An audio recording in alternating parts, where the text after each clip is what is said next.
ভাইরে, বিপিএল মানে ৪ ছক্কা উইকেট, কিন্তু বাস্তবে বিপিএল মানে ৪ ছক্কা উইকেট নয়, অন্য কিছু। আর সেটা হলো ক্যামেরাম্যানদের অদ্ভুত এক প্রেম কাহিনী, যেখানে ব্যাটসম্যান নয়, বোলার নয়, মূল নায়ক হলো গ্যালারিতে বসে থাকা সুন্দরী তরুণীরা। কোনো ব্যাটার যখন ৯৯ রানে খেলে তখন ক্যামেরা বলে, না ভাই আজ না। গ্যালারিতে এক আপু হাসছে, ব্যাস, রিপ্লে, স্লো মোশন, আবার রিপ্লে। মনে হয় এটা বিপিএল না, বাংলাদেশ প্রিমিয়ার সুন্দরী লিগ। গ্যালারিতে যদি ১০ জন ছেলে বসে থাকে, তাহলে ক্যামেরাম্যান সেই ১০ জন ছেলেকে দেখবে না, তারা দেখবে খালি চেয়ার। কিন্তু পাশে যদি একজন আপু থাকে, ক্যামেরা জুম করবে এমন ভাবে যেন সেই ম্যাচের স্পন্সর।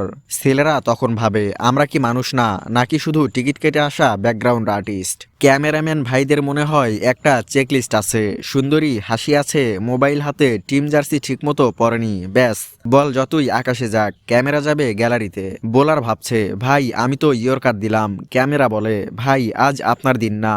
ধারাভাষ্যকার যখন বলে এই ওভারে ম্যাচ ঘুরে যেতে পারে, ক্যামেরা তখন বলে, না, আগে এই আপুর রিয়াকশন দেখি। ম্যাচের টার্নিং পয়েন্ট নয়, আপুর হাসির টার্নিং অ্যাঙ্গেল। ফেসবুকে কমেন্ট আসে, ভাই স্কোর কত? আরেকজন বলে, ওটা কোন গ্যালারি? কেউ ম্যাচ আপডেট নেয় না, সবাই নেয় ক্যামেরা আপডেট। আসলে সত্যি বলতে কি, বিপিএল শুধু ক্রিকেট না, এটা এক ধরনের এন্টারটেইনমেন্ট প্যাকেজ। ৪ ছক্কা আছে, ড্রাম আছে, চেয়ার লিডার আছে, আর আছে ক্যামেরার অদ্ভুত রোমান্টিক পছন্দ।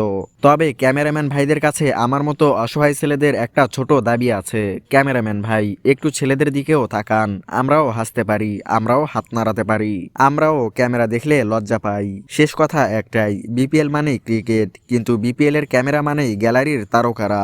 আপনারা ম্যাচ দেখেন, ক্যামেরা দেখে নিজের মতো।